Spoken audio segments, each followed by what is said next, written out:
What happens in a place like Sydney where there are lots of people everywhere, you may have a situation where someone's walking along the street and he looks up. Might be something happened up there on the building, whatever, but he looks up. And other people are walking along the street, see him looking up. And the next thing you've got a whole crowd. All looking up. And the reason why they're looking is because they are curious. That's the word we use. They're curious. What's he looking at? Oh. And so they look too. And they're curious. And in the Bible, we have a story of a man who was curious. That was the reason why he went to see if he could meet up and see who Jesus was. We're told in the Bible that he wanted to know about Jesus. He was curious to know who Jesus was. And I'm battling under difficulties here, but still we'll pop a city up there so we can sort of see that that's supposed to be a city. We're not really terribly interested in the city. And we'll pop in a couple of hills across here and a roadway down here. And there we are. Bit of blue in the sky.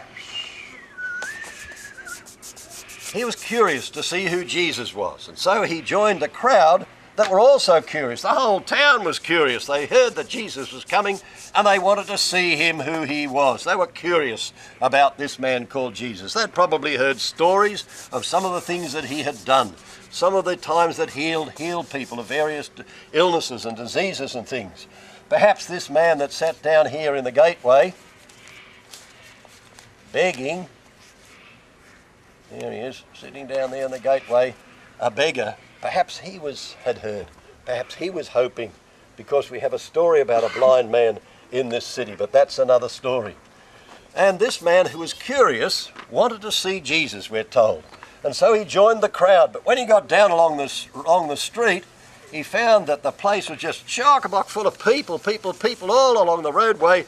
There was no room and everybody was packed along the roadway. And here the poor fella is over back here somewhere, throwing his arms up, trying to see over the heads of the crowd, but he couldn't see Jesus. And so, if you know this story, and you probably do because it's one of the most familiar of all, he thought of a great idea. Down along the street there was a tree. And he thought, I'll go and shin up that tree and I'll be able to see there. Do you know, I was at a procession in the city one time and I could not see a thing because I was right at the back of the crowd. But my youngest son, who was then only about 10, I had him up on my shoulders. He could see everything because he's up high. And he could tell me what was going on because I couldn't see a thing. But this guy had the idea that he'd go and shin up a tree. Here he is up in the tree. Those are his eyes and there are his eyebrows. The rest of him is in amongst the leaves and branches. We won't bother trying to draw him there. And he's got a good view because he's up in the tree. And when Jesus arrived, he came right underneath that tree. And as he sort of came under the tree, he looked up. And those who know the story will remember that he called out to that man up in the tree. And he said, Zacchaeus, come down. Whew, came down on that tree like a squirrel. He was just so excited. The Bible says he just rushed down. He welcomed Jesus gladly. He was so excited because Jesus had called him down out of that tree. But the people who were standing around here, they thought, wow, what's going on here? Doesn't he know the kind of fellow that man Zacchaeus is? Fancy going to be the guest of a man that's a sinner. Ugh. That's what they called him. That's what they thought of him. Fancy going to be the guest of a man that is a sinner.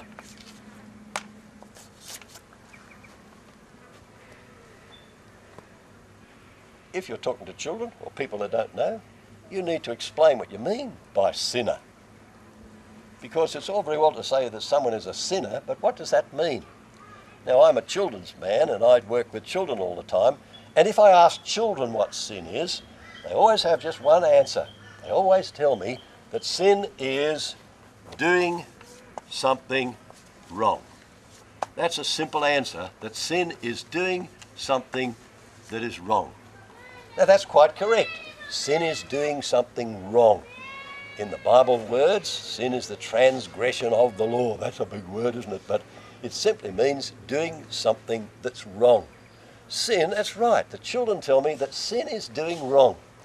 You know, ladies and gentlemen, when I talk to children, I can never get from the boys and girls the other side of what sin is. But if you look in the Bible, you'll find that the other side of what sin is what Jesus talks about. He seldom talks about people doing something wrong, being bad and cheating and lying and stealing and all those horrible things. He talks about things on the other side of what sin is. The other side of the coin. Sin is not only doing something wrong, but sin is also not doing what is right. So you can be the very best person in the world and never ever cheat and never ever lie and never ever steal and never ever lose your temper, never ever do any of those negative things, any of those bad things, still be a sinner, because there are things that you could do and should do that you don't do. That's the other side of the coin, and oftentimes we ignore that. But you think about what Jesus said. He talked about the Pharisees and said, "You Pharisees, you give little tiny, you give something from the little tiny, you grow some mint in the garden and you give some of it to God and you do all of these things, but you have neglected the weightier matters of the law. There are things that you've neglected to do." Think about the parables of Jesus. He told a parable about 10 bridesmaids that had the job of bringing the bridegroom into the wedding feast with their lamps. 5 of them were wise. They took oil in their lamps. 5 were foolish. They didn't have oil in their lamps. They failed to take adequate oil. Failure. And he talked about this servants, and the master said, "Here you are. Here's 10 coins for you, and here's 5 for you, and here's 1 for you. Go out and trade with it." And the one with 10 came back later and said, "Here you are. I took your money and I've doubled it." One who had 5 came back and said, "Here you are. I took your money and I've doubled it." And the one who had only 1 coin, he came back and said, "Here you are. Brought back what's yours." And his master was very angry with him because he had neglected to do what he was supposed to do. And all the way through the Bible, he says, "I was in prison and you didn't visit me. I was hungry and you didn't feed me.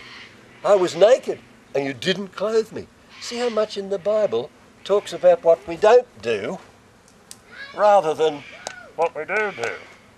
Fancy going to be the guest of a man that is a sinner.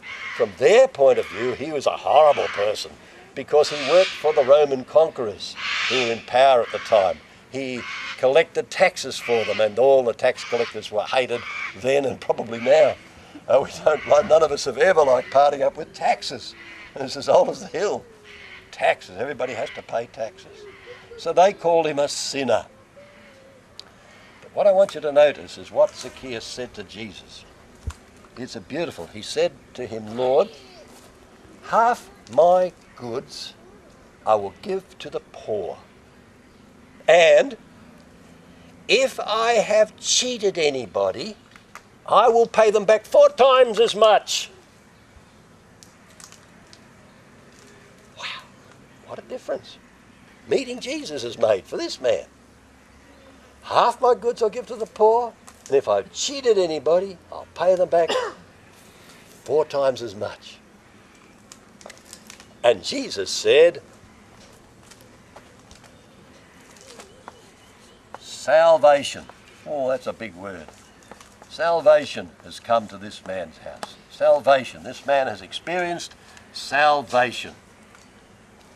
But what was he saved from? Well, he was saved from himself. Until he met Jesus, he put himself first. Until he met Jesus, he only thought about getting what he wanted for himself. That's why he sort of took a bit extra, perhaps, when he was charging the taxes for himself, for his own pocket, as well as the government pocket. But when he met Jesus, quite different. He's going to put right what he's done wrong. If I've cheated anybody, I'll pay them back 4 times as much. But notice the other bit.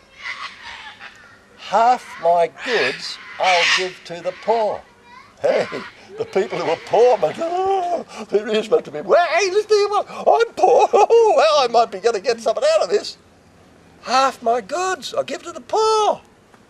Whew, beauty. Why? He's not only putting right what he's done wrong, but he's putting right what he had failed to do. The poor had always been there in the city. There'd always been poor people around him. But until he met Jesus, he'd never given a cent away. He kept it all for himself. And now, what a difference. And if you think about it, that's what salvation is. Turn us around, head us in another direction. And this man was a sinner, but through meeting Jesus, he experienced salvation.